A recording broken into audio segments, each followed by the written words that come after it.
আজকে রাজশাহী থেকে যাচ্ছি বগুড়া, শুধুমাত্র বগুড়ার বিখ্যাত আলুঘাটি খেতে। আলুঘাটি কিভাবে রান্না করে এবং সারাদিন আমরা কি কি করলাম সবকিছুই নিয়ে থাকছে আজকের ভিডিও। তো চলুন ভিডিওটা শুরু করা যাক। খুব সকালে আমি, সজল ভাইয়া, সাকিব ভাই এবং তার সাথে ফাইসাল ভাই মিলে বের হয় বগুড়ার উদ্দেশ্যে। সবুজ শ্যামল গাছ, আঁকাবাঁকা রাস্তা, টানা দেখতে কত সুন্দর। তো আমরা ভালোই মজা করছিলাম এবং 1.5 ঘন্টা পরে আমরা চলে আসি বগুড়াতে। তো আমরা চলে আসি নয়ন হেরিটেজ পার্কে। তো এখানে মূলত বগুড়ার বিখ্যাত আলুঘাটির অনুষ্ঠানটা হবে। তো আমরা ঢুকে পড়ি পার্কের ভিতরে। তো চলুন আগে বগুড়ার বিখ্যাত আলুঘাটি কিভাবে রান্না করে সেটা দেখা যাক, তারপর আপনাদেরকে পুরো পার্কটা ঘুরে দেখাবো। তো আমরা আসার সাথে সাথে রান্নার কাজ শুরু হয়ে যায়। তো এখানে দেখলাম খাসির মাংসটাকে সুন্দর করে রান্না করে নেওয়া হলো। খাসির মাংসটা সুন্দর করে রান্না হয়ে গেলে সেটা নামিয়ে তারপর দিয়ে দেয় আলু। তারপর আলুটাকে সুন্দরভাবে ভেজে নেওয়া হয়। এখানে লবণ থেকে শুরু করে আরো যা কিছু লাগে সবকিছু দিয়ে দিচ্ছিল।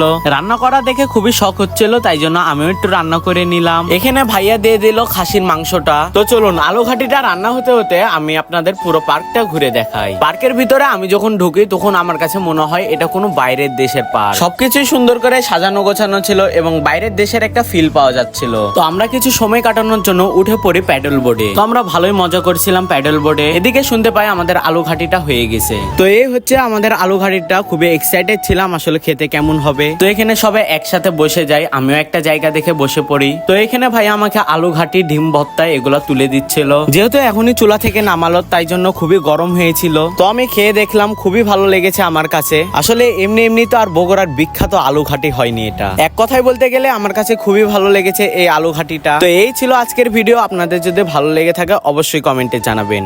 আসসালামু আলাইকুম।